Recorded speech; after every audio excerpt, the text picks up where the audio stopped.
Ce que je peux dire par là, vous savez que le territoire d'Uvira est sous contrôle de Ouazalendo et de la FARDC.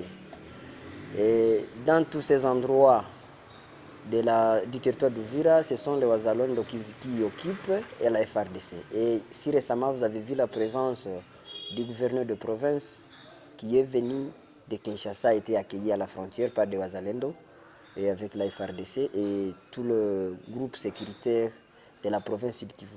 Ils étaient là et nous sommes calmes. La ville est calme et le territoire aussi est calme. Seulement, il y avait des affrontements dans la semaine passée dans quelques périphéries, villages de la périphérie du territoire d'Uvira, là où on a réussi à expulser les Goumino Twirwaneho qui s'étaient alliés au M23, précisément dans le village qui tourne dans le haut plateau territoire d'Uvira. Nous avons réussi par chasser les Goumino et les Twirwaneho. Mais dans le territoire d'Uvira, vraiment, c'est le calme qui règne. Pour le moment, il y a des informations dont ne sont pas censées exposer ici, à l'instant, mais dont nous allons vous parler dans l'avenir, de ce qui concerne les combats qui se passent à Kageregere. Puisqu'au niveau de Kageregere, il y a 4 villages dont nous avons repris. Je vous ai dit ça dans la conférence de la semaine passée. Et aussi, ce Kageregere là où il y a des affrontements aujourd'hui. Toutefois, les gens de Kageregere ont pris fuite, certains ont pris fuite, et ils s'étaient donnés aux responsables de familles se trouvant dans les hauts plateaux là-bas. Ils ont été accueillis par des familles d'accueil dans d'autres parties. Donc la population a fui les milliers de Kageregere. Les uns se trouvent aujourd'hui à Runingu, d'autres se trouvent à Machuba et consorts. Mais le rebelle qui était à Kageregere a pris fuite. Jusqu'à présent, Kageregere est sous contrôle de Ouazalendo. Pour dire que le territoire d'Uvira tout entier ne contient aucun mouvement rebelle du M23. C'est sous le contrôle de Ouazalendo et de la force régulière qui est la FARDC. Le village de Katogota, c'est un village aujourd'hui se trouvant comme une frontière entre le rebelle du M23 et les Ouazalendo. Le Katogota aujourd'hui, Katogota c'est un centre de combat. Chaque jour, il faut qu'il y ait des tirs à Katogota. Ni les M23, ni les Ouazalendo, personne n'occupe Katogota. Je vous ai encore dit ça et j'ai des preuves que je suis en train de brandir. Et si vous pouvez m'accepter, nous pouvons y arriver et vous allez trouver la réalité. Malheureusement, je ne vais pas vous exposer. Au-delà de Katogota, il y a des villages environnant Katogota, dont occupés par les Ouazalendo. Notamment, ces villages ont été, il y a 3 semaines, dans le mai du M23, mais ils ont été chassés si récemment. Et les Ouazalendo, nous avons récupéré ces villages. C'est le village qu'on appelle village Bondeko. Ce village-là, c'est un village stratégique. Vous quittez ce village, vous descendez directement à Katogota et vous pouvez aller directement où vous pouvez faire Kamanyola.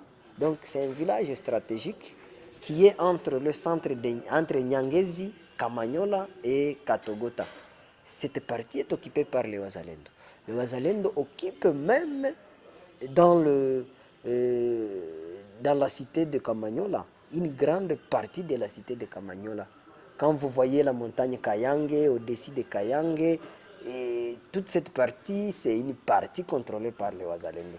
Donc, pour dire que les montagnes surplombant Nyangezi, de Nyangezi, Kamanyola et à Katogota, c'est notre frontière que nous avons érigée et que l'ennemi ne peut pas entrer. Donc, Katogota reste jusqu'à présent une ligne frontière et un centre de combat entre les Ouazalendo et le mouvement rebelle du M23. Quand vous recevez un message sur les réseaux sociaux, un message qui n'est pas officiel, donc sachez que ça, c'est une stratégie qu'utilise l'ennemi pour chercher à semer psychose dans la population congolaise et à apporter des gens à ne pas croire que la FRDC et les Ouazalendo sont en train de travailler. Je vais vous dire, vous êtes témoins, on se battait encore au niveau de Kamagnola et qu'il y a quelqu'un comme Mouhivoa qui a dit intervenir que Ouvira est tombé. Et vous avez entendu même à la presse internationale, la RFI, Ouvira est tombé aussi longtemps que Ouvira était encore entre les mains de ses enfants qui sont les Ouazalendo jusqu'à présent. Mais je vais vous dire, Runingu, c'est le centre militaire de la FARDC. Runingu, c'est le centre militaire de Ouazalendo. Donc, lorsque Runingu tombe, c'est que toute la province restante du Sud Kivu est tombée, c'est que Ouvira est tombé entre les mains du rebelle. C'est lui qui a fait ce message-là, c'est un ennemi. Il cherche à manipuler la population, il cherche à ce que la population ne sache pas que les Ouazalendo sont en train de travailler, sont en train de faire quelque chose de bon pour la République. Mais je vous dis, jusqu'à présent, Runingu est bien et bien sous contrôle. Et il n'y a aucun tir de balle qui a été entendu à Runingu. Mais Runingu est calme et c'est lui qui a donné ce message. Et peut-être qu'il ne connaît même pas Runingu. Parce que des fois, les gens sont en train de donner un message aussi longtemps qu'ils ne savent pas de quel genre de message qu'il faudrait donner. Alors, par là, je vous dirais que l'ennemi est en train de chercher comment diviser les gens, comment disperser les gens, comment chercher à entrer dans la jolie ville d'Ouvira, comment détruire le territoire d'Ouvira.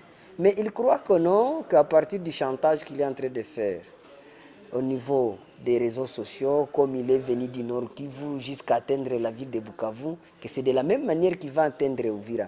Mais nous nous disons non.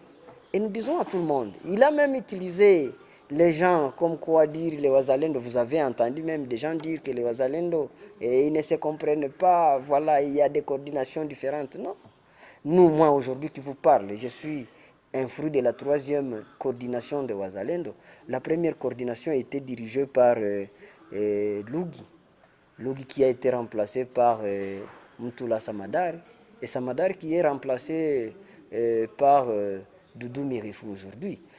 Donc moi, je suis le porte-parole.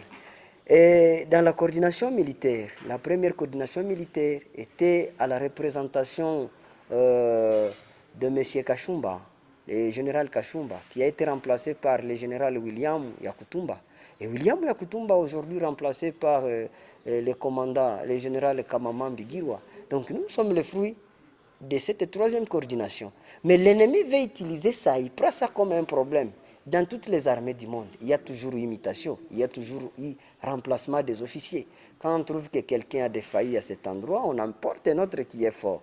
Mais pour l'ennemi, il en profite et il croit que c'est une faiblesse. Comment il peut détruire, comment il peut semer du désordre dans la population pour que les gens n'aient pas confiance au Ouazalendo, à l'armée régulière qui est la FRDC. Mais nous vous disons que l'armée régulière, la FRDC, maîtrise avec les Ouazalendo la situation dans le territoire et la ville d'Ouvira. C'est calme. Et quand il y a affrontement, nous vous avons toujours dit, c'est ce qu'on a toujours dit à la population, ne soyez pas distraits, ne soyez pas distraits avec les messages qui se passent aux réseaux sociaux. Parce que nous en avons marre. De Bunagana à Bukavu, l'ennemi utilisait toujours les réseaux sociaux pour détruire la population congolaise. Mais nous, on a compris qu'à partir de ces réseaux sociaux, nous aussi, nous allons porter un message à notre population pour que cet ennemi ne nous atteigne pas à Ouvira. Parce que tout ce qu'il faisait, tout ce qu'il se croyait être fort, mais nous, aujourd'hui, nous sommes en train de le maîtriser et de lui apporter des échecs, même sur les réseaux sociaux. Il vient de donner un message que Runingu est tombé. À moins qu'il soit malade, c'est lui qui a écrit ça. Mais lui croit qu'il doit manipuler les gens et donner des messages pour que les gens prennent fuite. Il y en a beaucoup, ce n'est pas seulement ce message de Runingu. Il y en a d'autres qui parlent, ce n'est pas des Ouazalendo, ils ont fait. Mais quand vous regardez, vous quittez aujourd'hui Sang même à 22h, vous allez arriver à la ville d'Ouvira. La situation est calme. Chacun est en train de faire ses occupations, chacun est en train de travailler comme il veut. Les motos sont bien et bien en train de circuler de 6h du matin jusqu'à 22h. Toutes les activités sont en train de se faire comme possible.